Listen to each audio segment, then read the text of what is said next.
கர்த்தர் உன்னை எல்லா தீங்குக்கும் விலக்கி காப்பார். ஏதோ ஒரு தீங்கு உங்களை சூழ்ந்து வந்திருக்கிற மாதிரி ஃபீல் பண்ணுறீங்களா? உங்கள் வீட்டில் நீங்கள் வசிக்கிற இடத்துல சுற்றிலும் பொல்லாத மனிதர்கள், பொறாமை கொண்ட மனிதர்கள் உங்களை அந்த இடத்தை விட்டு விரட்டிடணும், இடத்தை எடுத்துக்கொள்ளணும், அது மாதிரி தீங்குகள். அல்லது நீங்கள் வேலை செய்கிற இடத்துல உங்களை விரட்டிடணும், உங்களை ப்ரமோட் பண்ணிடணும், முடைக்கிறணும், தீங்கு செய்கிற மக்கள். நீங்கள் பிஸ்னஸ் செய்கிற இடத்துல உங்களுடைய பிஸ்னஸ் எல்லாம் செயலற்றதாக்கிடணும் அப்படின்னு சொல்லி உங்களை அந்த இடத்தை விட்டு துரத்திடணும் நினைக்கிற மக்கள். மனிதர்கள், தீங்கு செய்கிற மனிதர்கள் எங்கும் இருக்கிறாங்க. நம்ம வாழ்க்கையில் சம்மந்தமே இல்லாதவங்கள தீங்கு செய்வாங்க, பார்த்துருக்கீங்களா?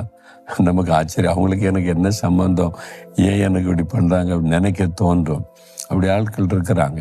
இப்போ நாங்கள் ஊழியம் செய்கிற நாள் மாவடியில் அப்பப்போ காவல்துறையிலேருந்து சில அரசாங்க அதிகாரிகள் விசாரிக்க வருவாங்க. என்ன சார்னு கேட்டால் விரோதமாக பெட்டிஷன் போடுறாங்க.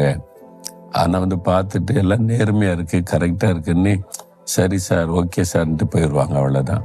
ஏன்னா தப்பு பண்ண தானே கம்ப்ளைண்ட் நமக்கு எழுதுவாங்க, கேஸ் வரும். பார்த்துட்டு எல்லாம் பெர்ஃபெக்டாக இருக்குது.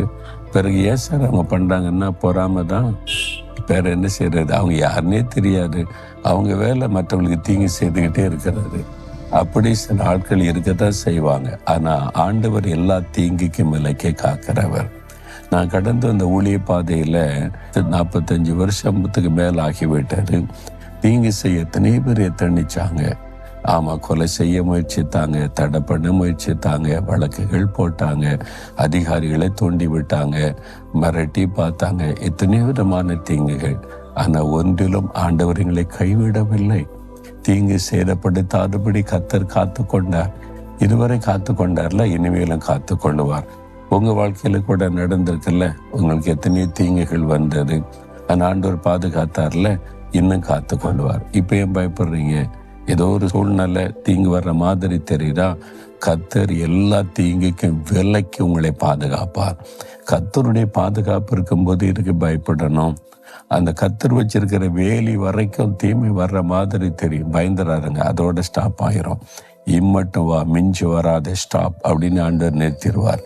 அதுக்கு மேலே உங்களை நெருங்க முடியாது.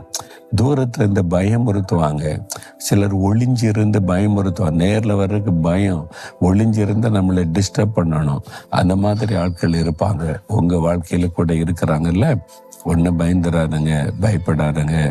ஒருத்தர் உங்களுக்கு தீங்கு செய்ய கர்த்தர் விட மாட்டார். அவர் தூதர்களை வைத்து பாதுகாப்பார், உங்களை வேலி அடைத்து பாதுகாப்பார். உங்களுக்காக சிலுவையில் ரத்தத்தையே சிந்தி மீட்டு எடுத்திருக்கிறாரே, தொட விடுவாராம். எல்லா தீங்குக்கும்